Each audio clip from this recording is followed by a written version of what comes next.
നമസ്കാരം. ഞാൻ ശശികുമാർ തിരുമല്ലവാരം. ഇതെൻ്റെ 215-ാമത്തെ എപ്പിസോഡാണ്. ഇതിൽ ഞാൻ പറയാൻ ഉദ്ദേശിക്കുന്നത്, നമുക്ക് കുറച്ച് കാലം കൊണ്ട് ആലോചിച്ച് ഉത്തരം കിട്ടാത്തൊരു ചോദ്യമാണ്.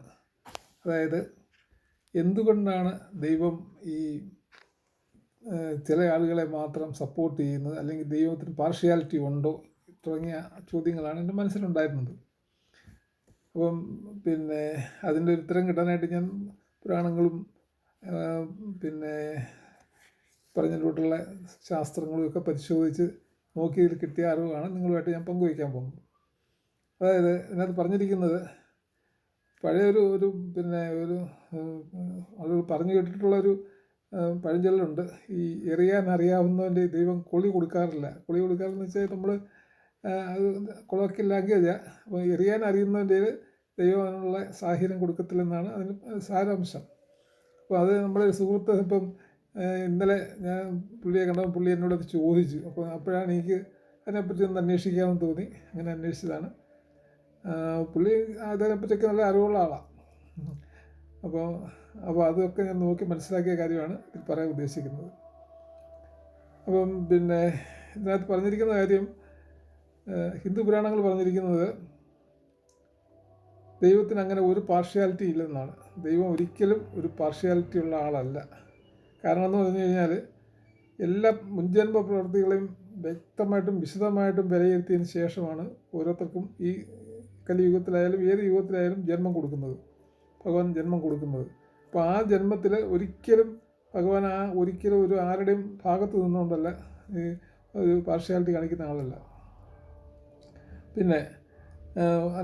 ദൈവം ശിക്ഷ നൽകുന്ന എല്ലാവർക്കും ഒരുപോലെ തന്നെ, ഒരു വ്യത്യാസവും ഇല്ലെന്നാണ്. നമ്മൾ ചിലർക്ക് പണം കൊടുക്കുന്നു, ചിലർ പാവപ്പെട്ടവരായി പോകുന്നു. എന്താണ് അതിന് കാരണം? നമ്മളെപ്പോഴും ആലോചിക്കുന്നൊരു വിഷയമാണ്. അപ്പോൾ അതിനകത്ത് പറഞ്ഞിരിക്കുന്നത്, ദൈവത്തിന് ശിക്ഷ നൽകുന്നത് നമ്മുടെ മുജ്ജന്മ പാപത്തിൻ്റെ ആണെന്ന് പറഞ്ഞല്ലോ. അപ്പം അതിൽ നിന്ന് ഈ ജന്മം നമുക്ക് രക്ഷപ്പെടാനുള്ള മാർഗം എന്ന് പറഞ്ഞു കഴിഞ്ഞാൽ, ഓരോ പ്രതിസന്ധി ഘട്ടം നമുക്ക് വരും ജീവിതത്തിൽ. ഈ ജീവിതത്തിൽ തന്നെ പല പ്രതിസന്ധി ഘട്ടങ്ങളും വരും. അപ്പം അതിനെയൊക്കെ നമ്മൾ ധൈര്യമായിട്ടും അത് ഒരു ദൈവം തന്നൊരു അവസരമായിട്ടും കണക്കാക്കി വേണം അതിനെ നേരിടാൻ. എല്ലാം സന്തോഷത്തോടെയും പുഞ്ചിരിയോടെയും നേരിടണമെന്നാണ് ഭഗവത്ഗീതയിലും മറ്റു പുരാണങ്ങളിലും ഒക്കെ പറഞ്ഞിരിക്കുന്നത്. പിന്നെ ഒരിക്കലും പരീക്ഷണത്തിൽ നമ്മൾ തളരാനും പാടില്ല, തളർന്ന് വീഴാൻ പാടില്ല. നമ്മളെപ്പോഴും മുന്നോട്ട് പോകണം. കാരണം ഭഗവാൻ നമ്മുടെ കൂടെ കാണും. നമ്മൾ നല്ല കാര്യങ്ങളാണ് ചെയ്യുന്നതെങ്കിൽ ധർമ്മം ചെയ്യുന്നവരുടെ കൂടെ എപ്പോഴും ദൈവം കാണുമെന്നാണ് പുരാണങ്ങളിലെല്ലാം പറഞ്ഞിരിക്കുന്നത്. ഭഗവത്ഗീത പറയുന്നത്, ദൈവം എന്ന് പറയുന്നത് പ്രപഞ്ചത്തിൻ്റെ പിതാവാണ്. ഈ പ്രപഞ്ചത്തിൻ്റെ പിതാവാണ്. മാത്രമല്ല എല്ലാവരെയും ഒരുപോലെ സ്നേഹിക്കുന്ന ആളാണ്. ആരോടും ഒരു പക്ഷപാതിത്വം കാണിക്കത്തില്ല. പക്ഷേ എവിടെയാണോ ഈ അധർമ്മത്തിൻ്റെ ഭാഗത്ത് ആര് നിൽക്കുന്നത്, അവരോട് ദേഷ്യം കാണിച്ചല്ല പറ്റൂ. അധർമ്മം കാണിക്കുന്നവരെ പരാജയപ്പെടുത്തുന്നത് ഭഗവാന്റെ ഉത്തരവാദിത്വമാണെന്ന് പറയുന്നത്. റെസ്പോൺസിബിലിറ്റി ഭഗവാന്റെ ഉത്തരവാദിത്വം, അത് അവരെ പരാജയപ്പെടുത്തുന്നത്. അതുകൊണ്ടാണ് അധർമ്മികളെ പരാജയപ്പെടുത്തുന്ന ദൈവം ഒരു അവതാരം എടുക്കുന്നത് തന്നെ അങ്ങനെയാണെന്ന് പറയുന്നത്. ഇപ്പോൾ കലിയുഗത്തിൽ തന്നെ കൽക്കി അവതാരം വരാൻ പോകുന്നു. അതുകൊണ്ട് തന്നെ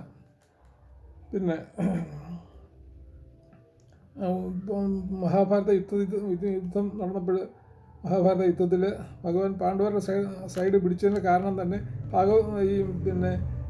പാണ്ഡവരുടെ ഭാഗത്താണ് ശരിക്കും ധർമ്മമുള്ളത്. ധർമ്മം പാണ്ഡവരുടെ ഭാഗത്താണ്. അതുകൊണ്ടാണ് ഭഗവാൻ പാണ്ഡവരുടെ സൈഡ് പിടിച്ചതും കൗരവരെ തോൽപ്പിച്ചതും. അതുപോലെ തന്നെ ഭഗവാൻ പറയുന്നത്, ഞാൻ എപ്പോഴും എന്നെ സ്നേഹിക്കുന്നവരുടെ കൂടെ ആയിരിക്കും. അപ്പോൾ എന്നെ സ്നേഹിക്കുന്നവരെ ഞാൻ തിരിച്ച് സ്നേഹിക്കുമെന്ന് ഭഗവാൻ പറയുന്നുണ്ട്. ഭഗവത്ഗീത ശ്രീകൃഷ്ണൻ തന്നെ പറയുന്നുണ്ട്. അപ്പോൾ കാരണം നമ്മളെ സ്നേഹിക്കുന്ന ഒരാളിനെ നമ്മൾ സ്നേഹിക്കുമല്ലോ. അതാണല്ലോ എൻ്റെ ലോക നീതി എന്ന് പറയുന്നത്. നമ്മൾ ധർമ്മത്തിനെ സ്നേഹിച്ചാൽ ധർമ്മം നമ്മളെ സ്നേഹിക്കും. അതുപോലെ അധർമ്മത്തിനെ സ്നേഹിച്ചാൽ അധർമ്മത്തിലുള്ള ആളുകളും ഒക്കെ നമ്മളെ സ്നേഹിക്കും. അത് വേറെ കാര്യം. കാരണം എപ്പോഴും നമ്മൾ ചെയ്യേണ്ടത് ധർമ്മത്തിനോട് ഒപ്പം നിൽക്കുക. ഭഗവാൻ കൂടെ അവിടെ കാണത്തുള്ളൂ. ഇനി ലോകത്തിലെ കലിയുഗത്തിലെ പ്രത്യേകത, അതായത് മോക്ഷം കിട്ടാനുള്ള പറയുന്ന ഒരു 3-4-5 കാര്യങ്ങൾ, 5 കാര്യങ്ങളുണ്ട്. ആ 5 കാര്യങ്ങളും ചെയ്താൽ നമുക്ക് ഈ കലിയുഗത്തിൽ ജന്മം എടുത്ത എല്ലാവർക്കും മോക്ഷം കിട്ടുമെന്നാണ് പറഞ്ഞിരിക്കുന്നത്. പുരാണങ്ങളിൽ പറഞ്ഞിരിക്കുന്ന കാര്യങ്ങളാണ്. അതായത് പണക്കാരാണെങ്കിൽ അവർക്ക് ആവശ്യത്തിനുള്ളത് മാത്രം എടുത്തിട്ട് ബാക്കിയുള്ളത് ധർമ്മപ്രവർത്തനങ്ങൾക്ക് വിനിയോഗിക്കണം. അതാണ് ഒന്നാമത്തെ കാര്യം. അത് ഇക്കാലത്ത് അധികം ആരും ചെയ്യാത്തൊരു കാര്യമാണ്. കാരണം അഥവാ എന്തെങ്കിലും ചെയ്താൽ തന്നെ വിളിച്ച് പറഞ്ഞ് നടക്കുന്ന ആളുകളാണ് നമ്മുടെ കൂട്ടത്തിലുള്ളതല്ല. രണ്ടാമത്, പിന്നെ ഈ ജന്മത്തിൽ എല്ലാവർക്കും ദൈവം ഒരവസരം കൊടുക്കുമെന്നാണ് പറയുന്നത്. ഈ ജന്മത്തിൽ പ്രത്യേകിച്ച് കലിയുഗത്തിൽ ഒരവസരം ദൈവം കൊടുക്കും. അതായത് പിന്നെ ജന്മങ്ങളൊക്കെ മതിയാക്കി മോക്ഷം കിട്ടാനുള്ള ഒരവസരം എല്ലാവർക്കും കൊടുക്കുമെന്നാണ് ദൈവം. അതിൽ ആർക്കും പാർഷ്യാലിറ്റി ഉള്ളതല്ല, എല്ലാവർക്കും കൊടുക്കും. പിന്നെ അതുപോലെ തന്നെ അത് ചെയ്യണമെങ്കിൽ നമ്മൾ സൽക്കർമ്മങ്ങൾ ചെയ്യാനും സൽക്കർമ്മം ചെയ്യുന്ന ആളുകളുടെ കൂടെ സഹകരിക്കുകയും വേണം. എങ്കിലും നമുക്ക് അതിനൊരു അവസരം കിട്ടത്തുള്ളൂ. ഇനി ഇന്ദ്രിയ സുഖങ്ങളുടെ പുറകെ പോകാൻ പാടില്ലെന്ന് വെച്ചാൽ അതിന് പുറകെ പോകാൻ പാടില്ലെന്ന് പറഞ്ഞിട്ടുള്ളൂ. രാമായണത്തിൽ പറഞ്ഞിട്ടുണ്ട് നമുക്ക് പിന്നെ ഇന്ദ്രിയ സുഖങ്ങളൊക്കെ ആകാം, പക്ഷേ അതൊന്നും പറഞ്ഞ് അതിന് പുറകെ പോകാൻ പാടില്ല. അതിനായിട്ട് നമ്മൾ പിന്നെ അതിന് പുറകെ പോകാൻ പാടില്ലെന്ന് തന്നെയാണ് രാമായണത്തിലും പറഞ്ഞിട്ടുണ്ട്. പിന്നെ അതായത് ഇന്ദ്രിയ സുഖങ്ങൾ ഭ്രമിക്കാൻ പാടില്ല. നമുക്ക് പിന്നെ ആവശ്യത്തിന് ഉള്ള ഇതൊക്കെ നമുക്ക് കിട്ടുന്ന അവസരങ്ങളൊക്കെ നമുക്ക് ഉപയോഗിക്കാം, പക്ഷേ അതിൻ്റെ പുറകെ പോയി നമ്മൾ പ്രശ്നങ്ങളൊന്നും ഉണ്ടാക്കരുതെന്നാണ് രാമായണത്തിലും പറഞ്ഞിട്ടുണ്ട്. അതുപോലെ തന്നെ ഒരാൾക്ക് മരണം ലഭിക്കാനുള്ള 18 അവസരങ്ങളുണ്ട് ഒരാളുടെ ജീവിതം. നേരത്തെ ചില എപ്പിസോഡിൽ പറഞ്ഞിട്ടുള്ളതാണ്. ആ 18 അവസരങ്ങളിൽ 17 അവസരങ്ങൾ ദൈവാനുകൂല്യം കൊണ്ട് നമുക്ക് തട്ടി മാറ്റാൻ പറ്റും. കാരണം ഈ 17 അവസരങ്ങളിലും നമുക്ക് മോക്ഷം കിട്ടത്തില്ല. 18ാമത്തെ അവസരം നമുക്ക് മരണം സംഭവിക്കുകയാണെങ്കിൽ മാത്രമേ മോക്ഷം കിട്ടത്തുള്ളൂ എന്നാണ് പുരാണങ്ങളിലെല്ലാം പറഞ്ഞിരിക്കുന്നത്.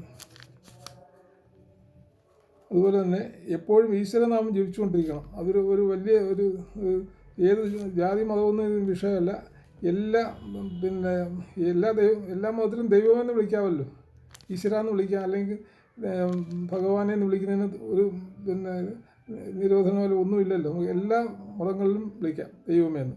അങ്ങനെ എപ്പോഴും ഈശ്വര സ്മരണ ഉണ്ടെങ്കിൽ നമുക്ക് ഉറപ്പായിട്ട് ഈ ജന്മം, അതായത് ഈ കലിയുഗത്തിൽ നമുക്ക് മോക്ഷം കിട്ടുമെന്നാണ് പറഞ്ഞിരിക്കുന്നത്. പിന്നെ ഈശ്വര സ്മരണ ഒന്നുകൊണ്ട് മാത്രമേ മോക്ഷം ലഭിക്കൂ എന്ന് എല്ലാ മതങ്ങളും ഉറപ്പിച്ചു പറയുന്നു. എല്ലാ മതങ്ങളിലും പറഞ്ഞിട്ടുണ്ട് ഇത്. എല്ലാ മതങ്ങളും പറഞ്ഞിട്ടിരിക്കുന്ന ഇത് ഒരേ ഒരു കാര്യമാണ്. ഈശ്വര സ്മരണ ഉണ്ടെങ്കിൽ മാത്രമേ നമുക്ക് ഈ ജന്മത്തിൽ മോക്ഷം കിട്ടത്തുള്ളൂ എന്ന് പറയുന്നുണ്ട്. പിന്നെ എത്ര പാപിയായാലും അത് മനസ്താപം പശ്ചാത്തപിച്ചിട്ട് ഭഗവാന്റെ പാദങ്ങളിൽ, അതായത് ഇനി ഞാൻ തെറ്റ് ചെയ്യത്തില്ല എന്നുള്ള രീതിയിൽ ഭഗവാന്റെ അടുത്ത് നമ്മൾ സമർപ്പണത്തോടു കൂടി ജീവിച്ചാൽ അവർക്ക് എന്തായാലും മോക്ഷം കിട്ടും എന്നുള്ള കാര്യത്തിൽ യാതൊരു സംശയവും വേണ്ട. ഇതാണ് ഇതിനകത്ത് പറയാൻ ഞാൻ ഉദ്ദേശിക്കുന്നത്. നന്ദി, നമസ്കാരം.